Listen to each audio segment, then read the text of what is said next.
feeling lost in life. This will change how you see work forever. If you feel lost, it's not because you lack effort, it's because you're not connected to why you're working. Most people don't hate work. They hate meaningless work. They hate routine without reason. They hate energy spent chasing goals they didn't choose. But there is another path. When you see work as a path to mastery, not money, you begin to move differently.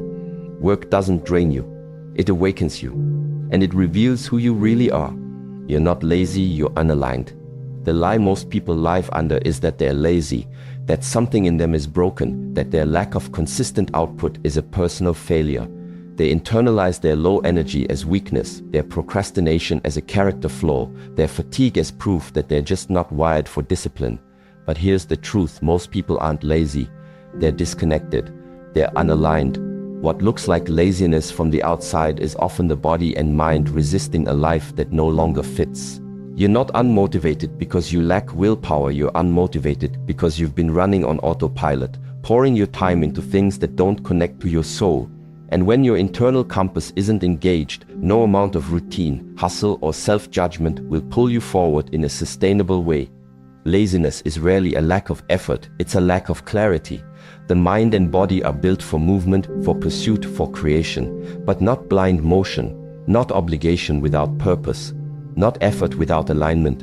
And the reason you've been tired, the reason you wake up and feel heavy before the day has even started, is because your system is screaming for something real. It's resisting the schedule you keep because it was never your schedule. It's resisting the path you're on because it was never your path. The work you're doing, the habits you've built, the goals you've adopted, if they were handed to you by someone else, if they don't reflect your values, your vision, your personal truth, then of course your energy is gone. That's not weakness, that's wisdom. Your nervous system is doing what it's supposed to do, protecting you from spending your life climbing the wrong mountain. The issue isn't that you're unwilling, it's that you're uninspired. You've forced yourself to treat life like a list of checkboxes. Wake up, work, perform, please, repeat. And somewhere in that repetition, your internal spark dimmed. That spark is not laziness. That's your inner voice going quiet after being ignored for too long. But it's not gone. It's waiting. And it doesn't take some massive transformation to reconnect to it. It takes space, silence, honesty. It takes asking harder questions. What matters to me? What lights me up? What feels like expansion, not contraction? Where am I out of sync with myself? These questions aren't indulgent, they're necessary, because the answers are what rewire your discipline from force to fluid. The truth is, your energy returns when your alignment does. Your motivation rises when your direction is real. You don't need to trick yourself into working harder. You need to remind yourself why you're working at all. Most burnout doesn't come from doing too much, it comes from doing the wrong things for too long. From waking up each day and forcing yourself to grind through a reality that doesn't reflect who you've become. That's not progress. That's slow self-abandonment. And the body feels it. The mind resists it. That resistance is not something to push through. It's something to listen to. Alignment doesn't mean everything becomes easy. It means the difficulty now feels worthwhile. The discipline you practice doesn't drain you, it strengthens you. The repetition doesn't numb you, it sharpens you. And suddenly, you're not dragging yourself through the day. You're meeting it with presence. You're creating instead of performing. You're waking up with a mission, not just a list. And yes, the structure is still there. But now it has soul. Now it has weight. Now it belongs to you. You were never meant to live like a machine, repeating without rhythm, pushing without presence. You were meant to live like a monk in motion, rooted in meaning, moving with purpose, building something that reflects the deepest truth of who you are. And when you find that truth, when you stop calling your exhaustion laziness and start listening to what your body is actually asking for, you don't need motivation, you just move. Because now your life finally fits. And from that fit, from that internal alignment, comes a type of discipline that doesn't burn you out, it builds you up. The real meaning of work is not profit, it's practice. In the modern world, we are taught that work is about output, about money, about proving something, about survival. We chase results, chase recognition, chase more. And in that chase, something sacred gets lost. We forget that work, in its original form, was never about accumulation. It was about alignment. The ancient world understood something we no longer teach, that every task, no matter how simple, no matter how ordinary, can be a doorway into presence, into mastery, into self-refinement. In the monastery, sweeping floors is not a punishment. Chopping vegetables is not beneath us. Training forms is not about showing off. It is practice. It is ritual. It is training the mind to become still, the body to become sharp, the spirit to become calm. Because work is not just about what you produce, it is about who you become while producing it. We live in a world that rushes, that glamorizes speed, multitasking, and endless productivity. But speed without depth is noise, and movement without awareness is wasted. You can spend your entire life working fast and still die dull. You can clock decades of hours, hit every deadline, impress every boss, and still remain internally chaotic. You can grow your income, scale your business, build your brand, and still feel empty. Because growth without presence is superficial, and success without self-awareness is fragile. The real transformation doesn't come from doing more. It comes from doing with meaning, from moving with attention, from treating every task as an opportunity not to perform but to practice. This is why the monks never complain about chores, why the repetition doesn't bore us, because we don't view the work as something to escape. We view it as something to enter, fully, with breath, with focus, with reverence. To wash a bowl is not just to clean, it is to train the mind to stay in one place, to train the body to move with care, to train the spirit to stop fleeing into distraction. And from that repetition, something beautiful happens. The ego softens, the breath deepens, the moment sharpens, and suddenly it's not about the bowl, it's not about the floor, it's not about the food, it's about the state, the presence, and that presence begins to bleed into everything else. Your job, your business, your craft, they are not just obligations, they are your temple. They are the stage where your character is forged, your discipline is refined, your presence is tested. You want to become strong? Then train in the small things. Be exact in your movements. Be patient with your process. Be fully where your hands are, because that's what separates the master from the amateur. Not talent, not opportunity, but attention. The one who gives attention to the ordinary builds something extraordinary over time. Not because the task changed, but because they changed through the task. If your work today feels meaningless, it's not because the task is meaningless. It's because the attention behind it is scattered. Your breath is shallow. Your thoughts are elsewhere. You're thinking about the next thing, the next goal, the next escape. But real power lies in this thing, in this breath, in this movement. When you bring clarity to what you're doing, even if it's small, you start to feel a shift. You slow down. You get sharper. You remember that the goal isn't just to finish. The goal is to be forged. Every task becomes training. Every hour becomes a form. Every challenge becomes a teacher. Work becomes holy when it is done with presence. This is not a slogan.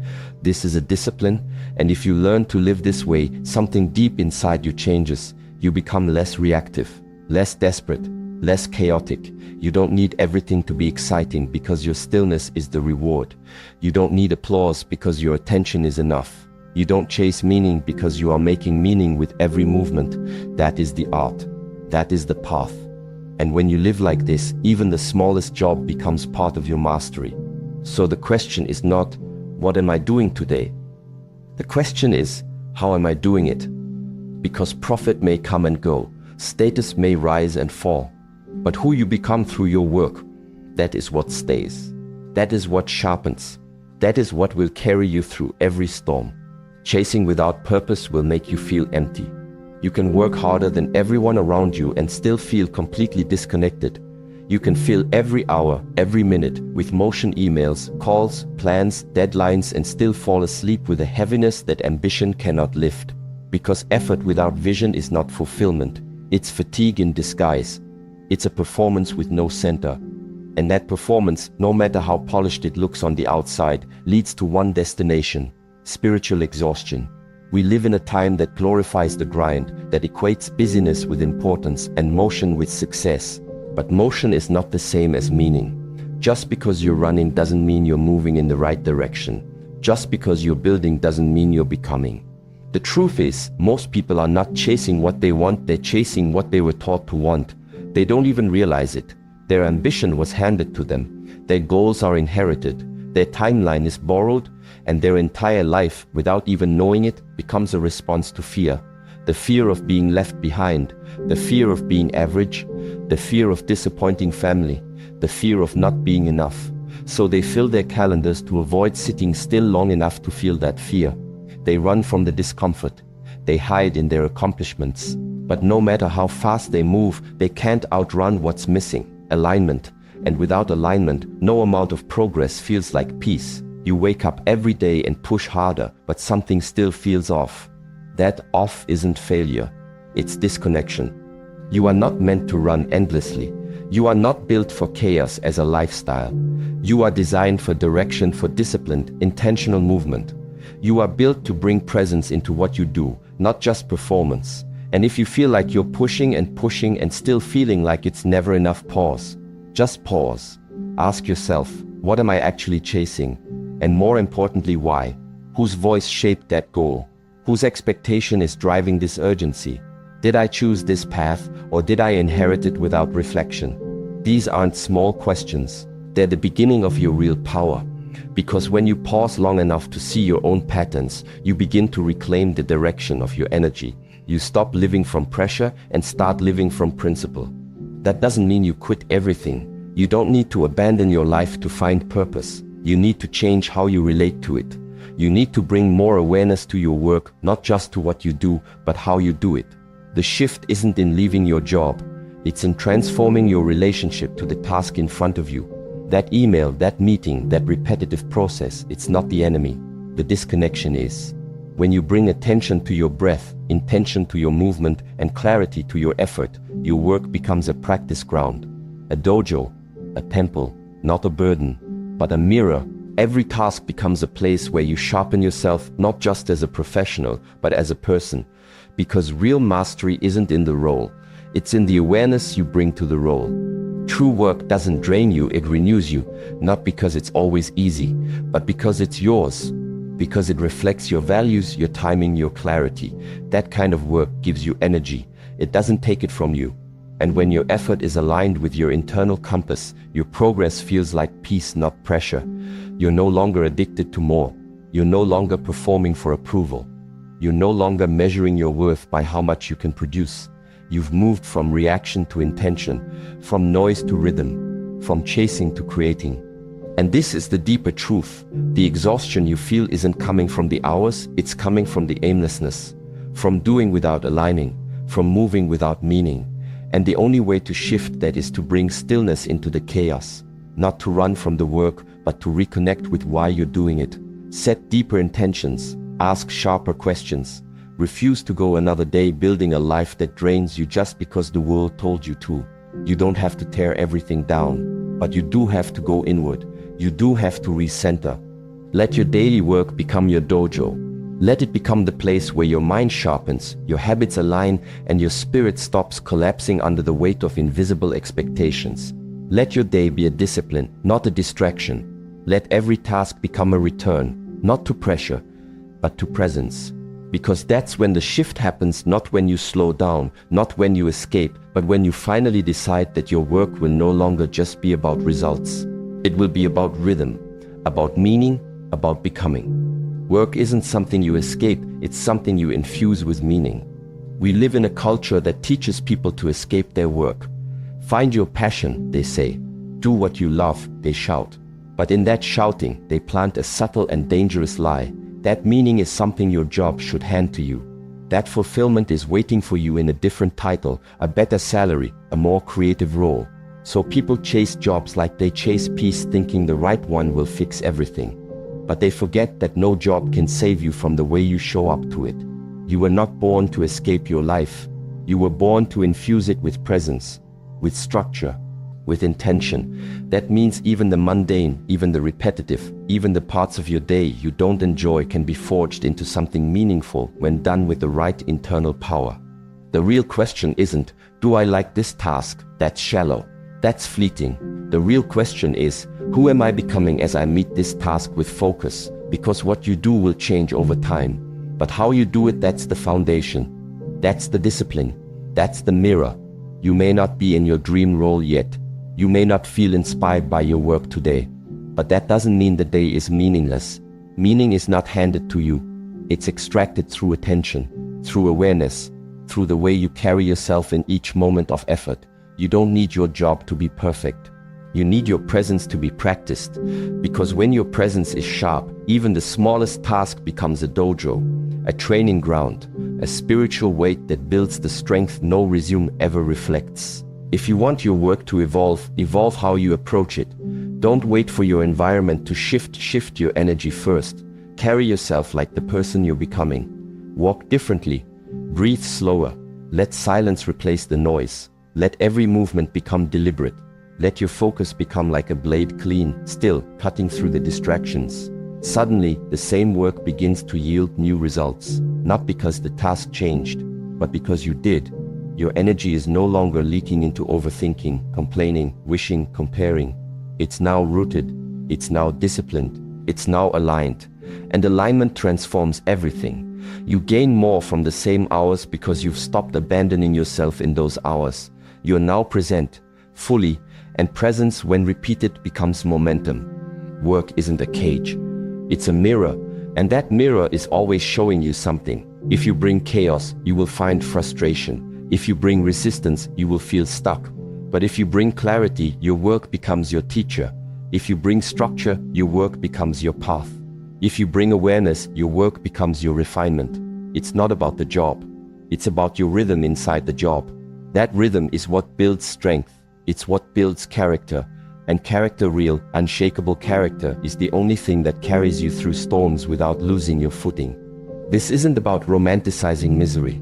This isn't about pretending every role is a dream. It's about realizing that every moment of effort is a decision to run or to train, to resist or to rise, to escape or to infuse. You don't need the world to understand.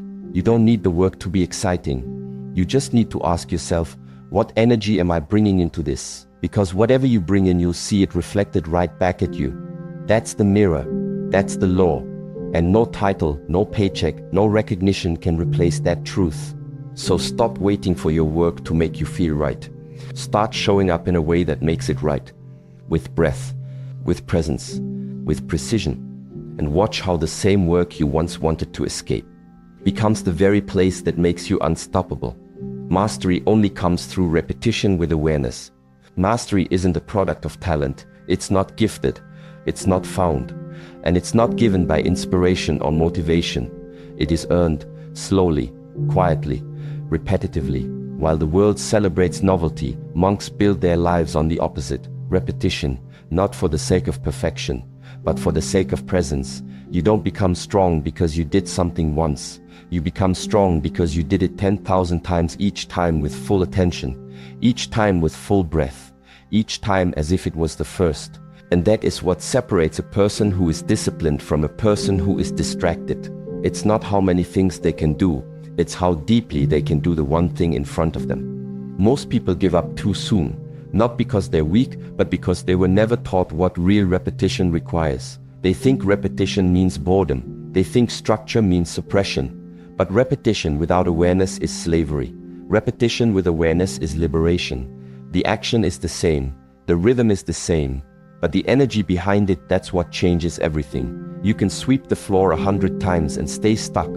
Or you can sweep it once with breath, with focus, with full presence, and feel your body sharpen, your mind settle, your spirit align. And in that moment, the ordinary becomes sacred. The simple becomes spiritual. The task becomes a temple. And you, the practitioner, begin to change. Monks are not born disciplined.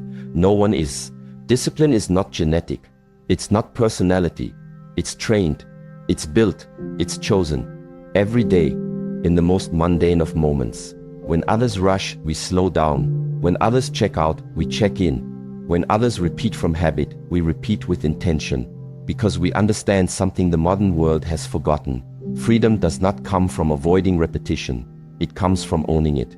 From going so deep into the process that the process begins to change you.